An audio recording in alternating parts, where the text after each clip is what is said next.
సిద్ధపడాలి. మరి మీరందరేమో అప్పటికప్పుడు అడగంగానే సిద్ధపడతాలు రావటాలు అన్నీ జరుగుతున్నాయి. ఆవింటికి మేమే వెళ్తామని ఆమె 2-3 సార్లు చేసినా కానీ ఆమె పోగలుగుతున్నాం. దేవుడు వెళ్తానంటున్నాడు, ఆమె రాణించుకోవట్లేదు. ఆమెలో ఉన్న స్పిరిట్ రానిది అంటే ఆమె ఇష్టం దేవుడు కాదు, కానీ ఆమె ఉన్న ప్రతిష్టలో ఆమె ఉండలేకపోతుంది. ఈరోజు నేను చెప్తుంది ఏంటంటే మీ అందరికీ ఒకటే మాట చెప్తాను. మీకున్న ఖాళీ సమయంలో మీరు నేనున్నా లేకపోయినా మీరు ఇద్దరు ఎదురెళ్ళండి, కాసేపు కూర్చోండి, ప్రార్థించండి, మొరపెట్టండి, ప్రార్థన చేయండి. అయ్యా అలాంటి ఇల్లులోకి వెళ్ళాలని నువ్వు అనుకుంటున్నావు, వెళ్ళలేకపోతున్నారయ్యా, ఏందయ్యా వాళ్ళ మనసును మార్చిందని దేవుడికి మీరు ప్రార్థన చేశారనుకో, ఇతరుల కొరకు మీరు ప్రార్థన చేస్తే మీకు 200 దీవెన. వాళ్ళకి చేస్తే నాకు 200 దీవెన వచ్చిందని చేయొద్దు. నువ్వు దేవుడు ప్రేమను బట్టి నువ్వు ప్రార్థన చేస్తే ఖచ్చితంగా దేవుడు బహుమానం ఖచ్చితంగా ఇస్తాడు. దేవుడు కిరీటం ఖచ్చితంగా ఇస్తాడు. దేవుడు నీ కుటుంబాన్ని ఖచ్చితంగా కడతాడు. దేవుడు నీ మీద ఉన్న ఉద్దేశాలు ఖచ్చితంగా నెరవేరుస్తాడు. ఈ రోజు దేవుడు చెప్తున్నాడు కదా, ఒక వాగ్దానం చేసి దేవుడు దాన్ని మానడు.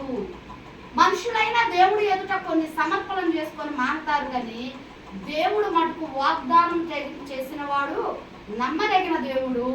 ఆయన ఎన్ని సంవత్సరాలకైనా ఆ వాగ్దానాన్ని ఖచ్చితంగా నెరవేరుస్తాడు. ఈరోజు నీ ఇంట్లో దేవుడు వాగ్దానం ఇచ్చాడో, నీ ఇంట్లో దేవుడు వాగ్దానం ఇచ్చాడో, మరి ఈ తల్లి ఇంట్లో దేవుడే వాగ్దానం ఇచ్చాడో, ఇంకేం వాగ్దానం ఇచ్చాడో మనకు తెలియదు, కానీ దేవుడికి మటుకు సమస్తము తెలుసు. వాగ్దానం చేసిన వాడు నమ్మదగిన వాడు కాబట్టి ఖచ్చితంగా నీ వాగ్దానం దేవుడు నెరవేరుస్తాడు. దేవునికి మహిమ కలుగును గాక. ఎప్పుడు దేవుడు నీ వాగ్దానం నెరవేరుస్తాడంటే వాగ్దానాన్ని ఎత్తిపట్టి ప్రార్థించినప్పుడు దేవుడు నీ వాగ్దానాన్ని నెరవేరుస్తాడు.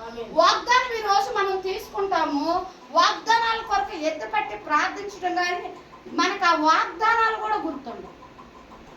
మాకు చదువు లేదు కదా, మేము ఎలాగ వాగ్దానాన్ని మేము గుర్తు పెట్టుకుంటామమ్మా నువ్వంటే, వాగ్దానాలు ఎత్తి పట్టుకొని ప్రార్థించడానికి చదువులు అవసరం లేదు, పెద్ద డిగ్రీలు అవసరం లేదు, జ్ఞానం అవసరం లేదు. దేవుడు సన్నిధిలో అడిగిందే రోజు అడుగుతున్నావు అనుకో, నువ్వు ప్రతి క్షణం ఆ మొక్కలు రోజు అడుగుతుంటే నీకు ఒక పాటలాగా వచ్చేసింది అనమాట. అది నీకు ఒక పాట, యెహోవాయందు భయభక్తులు కలిగి, యెహోవాయందు భయభక్తులు కలిగి, ఇది ఆటోమేటిక్గా వచ్చేసింది. మీరు ఇప్పుడు చెప్పమన్నా చదువుతారు కూడా. అలాగే నీకు ఇచ్చిన వాగ్దానం కొన్ని రోజులు కంఠస్థ వాక్యములా పట్టుకో. ఆ 2 ముక్కలు చెప్పించుకో పిల్లల చేత. నీకు రాపోతే దాన్ని చదివిందే చదువు. ఆంటీ చూడండి, ఇందాక చూసాము, ఒక పుస్తకం లేదు, ఒక ఫోన్లో లేదు, కళ్ళు మూసుకొని కూడా దేవుణ్ణి ఆరాధిస్తుంది. దేవుని నామానికి మహిమ కలుగుతుంది.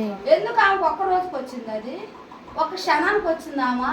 ఆమె అలా పాడాలి, అలా చెయ్యాలంటే ప్రభు ఎదుట ఎన్నాళ్ళు ఆమె ఆశపడిందో, ఎన్నాళ్ళు కన్నీళ్లు కార్చిందో, ఎన్నాళ్ళు ప్రార్థన చేసిందో. ప్రార్థన ప్రతిఫలం ఎప్పుడు వ్యర్థము కాదు.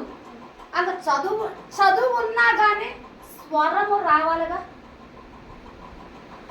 జ్ఞానం ఉన్నా కానీ పాట రావాలిగా, వాయిస్ ఉన్నా కానీ రాగం రావాలిగా.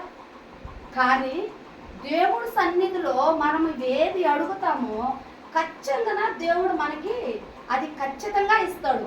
ఒక పాటేనా, ఒక ఆరాధనేనా, ఒక కుటుంబాన్ని కట్టడమేనా, ఒక కుటుంబాన్ని పోషించడమేనా, ఒక కుటుంబాన్ని చెదిరిపోయిన దాన్ని సరిచేసి పెట్టడమైనా మనం అడిగేదాన్ని బట్టే ఉంటుంది.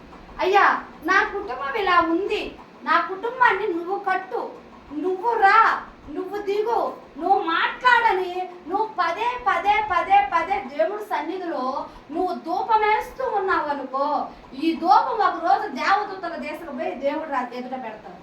వారు పెట్టంగానే దేవుడు తగిన సమయంలో ఆ దేవదూతల ద్వారా మళ్ళీ నీకు సమాధానం తీసుకొని వస్తాడు.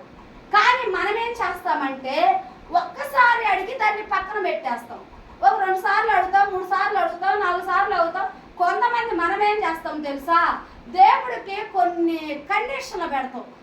ఒక వారం వస్తా, నువ్వు కార్యం చేయకపోతే నేను రాను, 2 వారాలు వస్తా చూస్తున్నా, లేదంటే నేను రాను, 3 వారాలు వస్తున్నా, నువ్వు చేస్తావా చెయ్యి, లేదంటే ఇంక నేను రాను అని కొన్ని కండిషన్లు దేవుడికి మనం పెడతాం.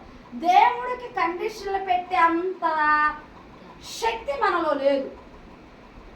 దేవుడు తలుచుకుంటే ఇప్పుడే ఈ క్షణమే ఇక్కడున్న పదవిలోనే నువ్వు అడిగింది చేయగల శక్తి గల దేవుడు మన దేవుడు. కానీ ఎందుకు దేవుడు కొన్నిసార్లు మన జీవితంలో మనం అడిగింది పొందుకోలేకపోతామంటే మనం అడగటంలో ఫాల్ట్. ఒకవేళ నీ అడగటంలో పర్ఫెక్ట్, నా హృదయం చెప్తుంది నేను పర్ఫెక్ట్. దావీదు పర్ఫెక్ట్ గా అడిగాడు. దావీదుకు శ్రమలు రాకుండా ఉన్నాయా? దావీదుకు కష్టాలు రాకుండా ఉన్నాయా? దావీదుకు విరుగు రాకుండా ఉందా? దావీదు వెలివేయబడకుండా ఉన్నాడు. దావీదు